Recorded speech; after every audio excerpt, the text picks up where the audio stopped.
जो मलून स्वामी नित्यानंद जिसने जो है तो अल्लाह के रसूल सल्लल्लाहु अलैहि वसल्लम की शान में गुस्ताखी की, आखिरकार आज रात 10:15 बजे एफआईआर पुलिस जिंसी पुलिस स्टेशन के अंदर जो है तो दर्ज हो चुकी है।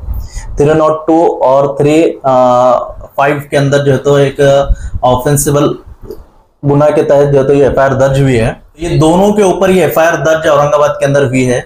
आगे भी हम जो है तो ये एफआईआर करके चुप होने वाले नहीं है। एसडीपीआई के कार्यकर्ताओं ने महाराष्ट्र में जो 28 एफआईआर हुए, 28 में से 20 से 22 एफआईआर जो है तो हमारे कार्यकर्ताओं की तरफ से जो है तो करवाई गई। और कोई भी गंभीर अपराध को पुलिस प्रशासन जो है तो एफआईआर लेने से इनकार नहीं कर सकता। सुप्रीम कोर्ट का ये गाइडलाइन है। अल्हम्दुलिल्लाह ये जो है तो डायरेक्ट एफआईआर हुई भी है। इसका जो तो नंबर भी अल्हम्दुलिल्लाह मिल चुका है। तो हम रुकना नहीं है, हम इस पर सुकून नहीं है।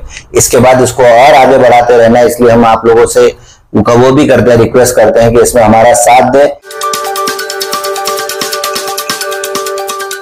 अस्सलाम वालेकुम रहमतुल्लाह। आज social democratic party of India SDPI Aurangabad district committee की हमारी टीम का ने जो मलून स्वामी नित्यानंद जिसने जो है तो अल्लाह के रसूल सल्लल्लाहु अलैहि वसल्लम की शान में गुस्ताखी की, इस मलून के खिलाफ पिछले 3 दिन से एफआईआर के लिए औरंगाबाद के अंदर जो है तो कोशिश की जा रही थी। आखिरकार आज रात 10:15 बजे एफआईआर जिंसी पुलिस स्टेशन के अंदर जो है तो दर्ज हो चुकी है। 302 और 35 के अंदर जो है तो एक ऑफेंसिबल गुना के तहत जो है तो ये एफआईआर दर्ज हुई है। ये एफआईआर जो है तो इसके अंदर 2 लोगों को अपराधी बनाया गया है। पहला मलून जिसने जो है तो स्पीच देके हमारे नबी सल्लल्लाहु अलैहि वसल्लम के बारे में बोला, और दूसरा मलून जिसने जो है तो इस बड़े मलून को समर्थन के अंदर बात की है। तो ये दोनों के ऊपर ये एफआईआर दर्ज औरंगाबाद के अंदर हुई है। 3 दिन तक हमारे डिस्ट्रिक्ट कमेटी ने बहुत मेहनत की। इसके अंदर हमारे डिस्ट्रिक्ट प्रेसिडेंट साकी अहमद साहब की मौजूदगी में हमारे डिस्ट्रिक्ट कमेटी के तमाम लोगों ने जो है तो पुलिस स्टेशन जिंसी पुलिस स्टेशन में बार बार फॉलोअप लेके पीएसआई साहब को तफसील बताया। उन्होंने एफआईआर लेने से जब मना किया तो आज सुबह हम डीसीपी जोन 2 के अंदर जो है तो गए, वहां पर डीसीपी साहब से तफसीली बात किया और ये जो ऑफेंस हुआ वो ऑफेंस को किस डिटेल में वीडियो बताकर एक शब्द बताकर हम उनको एक लीगली पॉइंट्स उनके सामने लाए। उसके बाद डीसीपी साहब ने जो है तो हमारे लीगल पॉइंट्स को जो है तो एक्सेप्ट किया और आज जो है तो रात में ये 10:15 बजे ये एफआईआर दर्ज हुआ। ये एफआईआर दर्ज करने के अंदर साथ ही साथ हमारी जो टीम है एसडीपीआई की, उन्होंने एक और सबसे अच्छा काम ये जो किया है कि जो वीडियो आया, ये वीडियो को हमने पब्लिकली किधर भी जो है तो इसको वायरल नहीं किया। इसको जो है तो हमारे डिस्ट्रिक्ट कमेटी के अंडर में ही रखकर एक चंद लोगों को लेकर हमने जो है तो पुलिस स्टेशन के अंदर जाकर वहां पर एफआईआर करने की कोशिश की। इसको जो है तो पब्लिक में न लाया और लोगों को जमा करके मॉब करने की कोई कोशिश हमारी तरफ से नहीं हुई और हमारा यही चीज जो है तो एक सक्सेसफुल रहा है। आगे भी हम जो है तो ये एफआईआर करके चुप होने वाले नहीं है। इस एफआईआर के अंदर जो है तो क्या एक्शन होगा, क्या कार्रवाई होंगी, उसको भी हम नोटिस करेंगे। साथ ही साथ जरूरत पड़ने पर हम जरूर जो है तो हाई कोर्ट भी जाएंगे, सुप्रीम कोर्ट में जाएंगे और ये ऐसे लोगों को हम माफ करने के उसमें नहीं है। हम इनको जो है तो जरूर कानूनी और लीगल जो है तो सजा दिला के रहेंगे।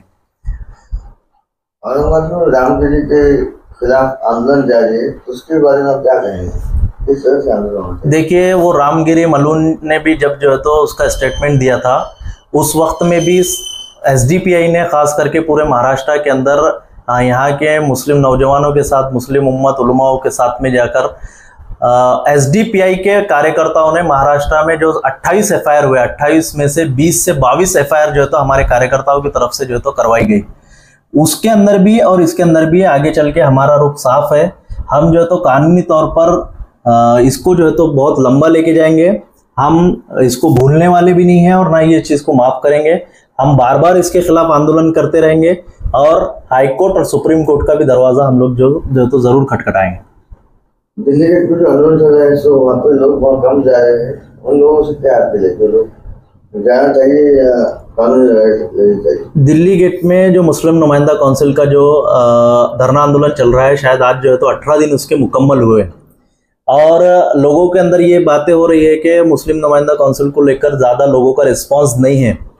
उसकी 2-3 वजह है। उसके अंदर ये एक चीज़ है कि लोग जो है तो जो डेमोक्रेटिक प्रोसेस है, जो लोकतंत्र के अंदर जो अधिकार दिया हुआ है, उसके अंदर लोगों का विश्वास कम हो रहा है। उसकी वजह यह है कि मुस्लिम समाज को अपने अधिकारों के लिए, अपने इंसाफ के लिए बहुत ज़्यादा संघर्ष करना पड़ रहा है।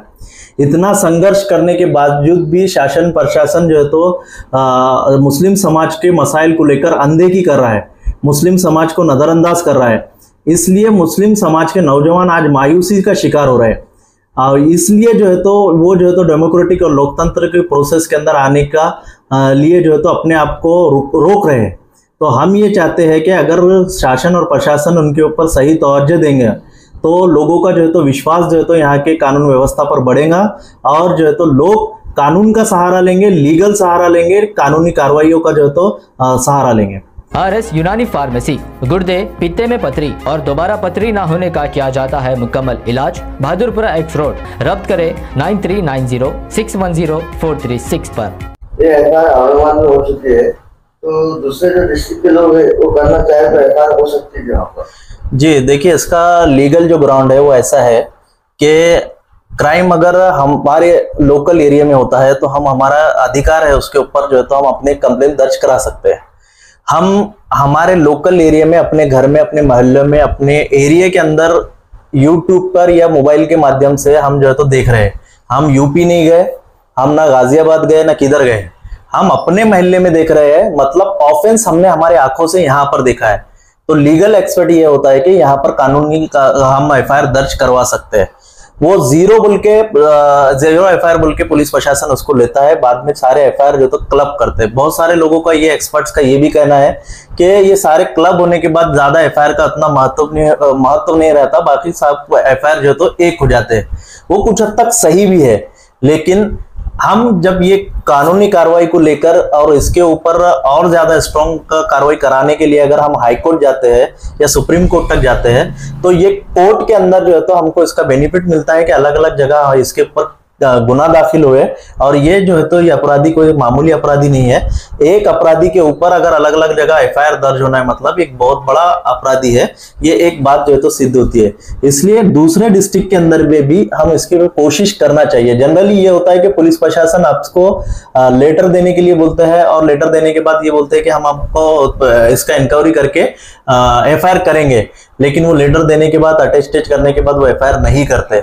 एफआईआर करने के लिए हमको उनके साथ बैठना पड़ता है और जो लीगल की कानून की जो बारीकियां है, इसके अंदर जो वीडियो के अंदर जो ऑफेंस है वो कितने गंभीर है और कोई भी गंभीर अपराध को पुलिस प्रशासन जो है तो एफआईआर लेने से इनकार नहीं कर सकता। सुप्रीम कोर्ट का ये गाइडलाइन है, गंभीर अपराध को उनको एफआईआर दर्ज करना ही है, ये कोर्ट कहता है। इसलिए हम जो है तो पुलिस को सही तरीके से अप्रोच हो, सही तरीके से उनको बताइए, जरूर एफआईआर होंगी, एफआईआर के फायदे भी होंगे, आज नहीं तो कल उसके फायदे जरूर मिलेंगे। अल्हम्दुलिल्लाह गुज़िश्ता 3 दिनों से जो कोशिश जारी थी, अल्लाह तबारक ताला ने उसमें कामयाबी अता की है। इसमें हमारे मेंबर्स, कैडर और डिस्ट्रिक्ट के जितने भी लोग हैं उन सब की, और भी बहुत सारे नौजवान इसमें आए थे, उन सब की जो तो मेहनत थी और बहुत सारी जो है तो मुश्किलात के बाद में जो है तो ये एफआईआर हुई है। वो एफआईआर लेने के लिए कतई तैयार नहीं थे।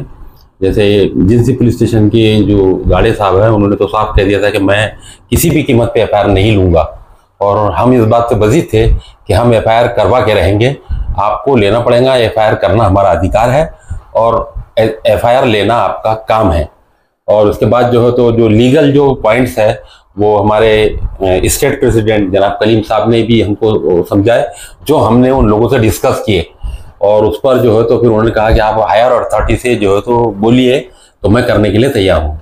उसके बाद आज हमारी टीम जो है हमारे स्टेट प्रेसिडेंट के साथ में वहाँ पर जो है तो डीसीपी से जो तो जाकर मिले और उससे भी काफ़ी डिस्कस हुआ और उसको अल्हम्दुलिल्लाह कन्विंस करने में हम लोग कामयाब हुए। और उसका नतीजा ये है कि ये एफआईआर आज अल्हम्दुलिल्लाह हो चुकी है और ये जो है तो एफआईआर जीरो एफआईआर भी नहीं है, अल्हम्दुलिल्लाह ये जो है तो डायरेक्ट एफआईआर हुई भी है। इसका जो तो नंबर भी अल्हम्दुलिल्लाह मिल चुका है और इसकी जो आगे की कानूनी कार्रवाई है वो अल्हम्दुलिल्लाह हम इसको छोड़ेंगे नहीं। इसमें जो दूसरा मालूम था उसका भी जो तो हमने एफआईआर में जो तो ये कर दिया है नाम, उनको भी उसका जो तो वीडियोज़ और जो तो स्क्रीनशॉट वगैरह जो है तो पेन ड्राइव में दिए हैं। और इसके जो तो यानी कंप्लेनर है जो है वो डॉक्टर सईद साहब है। आप फिरियादी है क्या रहेंगे? देखिए अल्हम्दुलिल्लाह सबसे पहले बात तो ये है कि हमारे पास जैसा मशवरे से काम होता है, कोई भी काम मशवरे से होता है, तो मशवरे में मेरी बात हमारा डिस्ट्रिक्ट कमेटी के अंदर मेरा नाम आया कि आप कंप्लेन करो, इसलिए मैंने फरियादी बन के कंप्लेन करा। सिंगल इसमें बहुत लोगों की मेहनतें हैं, जितने भी लोग हैं साथ में, हमारे स्पेशली हमारा एहसान यूथ ग्रुप है, उनके साथ और जितने नौजवान बच्चे हैं ये सब साथ में आए, ये सब मिलके जो काम हुआ है, इस काम को मैं वो करूंगा, लेकिन इस पे हम रुकना नहीं है, हम इस पे सुकून नहीं है, इसके बाद इसको और आगे बढ़ाते रहना है। इसलिए हम आप लोगों से वो भी करते हैं, रिक्वेस्ट करते हैं कि इसमें हमारा साथ दें, क्योंकि इसको यहाँ पे लेके इसका पीछा पकड़ के, जैसा पीछा पकड़ के कंप्लेन किए वैसे ही पीछा पकड़ के इसको कानूनी कार्रवाई से लेके चाहे हाई कोर्ट जाना पड़े या सुप्रीम कोर्ट जाना पड़े, मैं बिल्कुल जाऊंगा। अस्सलाम वालेकुम, मैं डॉक्टर सादिया फ्रॉम R&S यूनानी and Ayurvedic pharma and manufacturers. यहाँ पर अल्हम्दुलिल्लाह 10 ईयर से गॉल ब्लैडर और किडनी स्टोन का ट्रीटमेंट दिया जाता है अल्हम्दुलिल्लाह बिल्कुल कामयाबी के साथ, और इसमें कोई साइड इफेक्ट भी नहीं है। और गुड न्यूज उन पेशेंट्स के लिए है जो औरंगाबाद कन्नड़ तालुका के हैं। वो पेशेंट्स को अभी हैदराबाद आने की जरूरत नहीं है, तकलीफ उतनी उठाने की जरूरत नहीं है। वहां पर हमारे डॉक्टर साहब डॉक्टर सलमान BUMS अवेलेबल है। तो इंशाल्लाह आप लोग को किसी को भी पथरी की शिकायत हो, उनसे आप कांटेक्ट कर सकते हैं। मजीद तफसीलात के लिए 9960013800 पे कांटेक्ट करिए। डॉक्टर सलमान।